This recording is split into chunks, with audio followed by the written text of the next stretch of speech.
ഒരുപാട് കാലത്തെ കാത്തിരിപ്പിന് ശേഷം ഗുരുവായൂരപ്പന്റെ അടുത്തേക്ക് ഒരു യാത്രയുണ്ട്. പരിഭവങ്ങളും സങ്കടങ്ങളും പരാതികളൊക്കെ ആയിട്ട് നടന്ന് ആ ശ്രീലകത്തിന്റെ മുമ്പിൽ അങ്ങോട്ട് എത്തുമ്പോ ഭഗവാൻ എങ്ങനെ കാണാം. ശംഖും ചക്രവും ഗതയും പങ്കജവുമായിട്ട് ചക്രവർത്തി ഭാവത്തിലുള്ള ഭഗവാന്റെ രൂപം അതങ്ങോട്ട് കാണുമ്പോ കണ്ണ് നിറഞ്ഞൊഴുകും, തൊണ്ടയിടറും, എല്ലാം മറന്നുപോവും. പരിഭവങ്ങളും സങ്കടങ്ങളൊക്കെ. ഗുരുവായൂരപ്പാന്നൊരു വിളിയുണ്ട്. ആ സമയത്ത് ശ്രീലകത്തുനിന്നൊരു നോട്ടമുണ്ട്.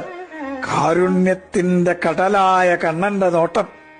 ഞാൻ ഇല്ലേ കൂടെ എന്ന് പറഞ്ഞിട്ട് ആ കണ്ണനെ ഹൃദയത്തിലേക്ക് നിറയ്ക്കുമ്പോഴേക്കും ദ്വാരപാലകര് നമ്മളെ നിൽക്കിണ്ടാവും. പക്ഷെ ആ കാരുണ്യം നിറഞ്ഞൊരു നോട്ടല്ലേ, അത് മതി നമ്മളെ പരമാനന്ദത്തിൽ ആറാടിക്കാൻ. കൃഷ്ണ ഗുരുവായൂരപ്പ.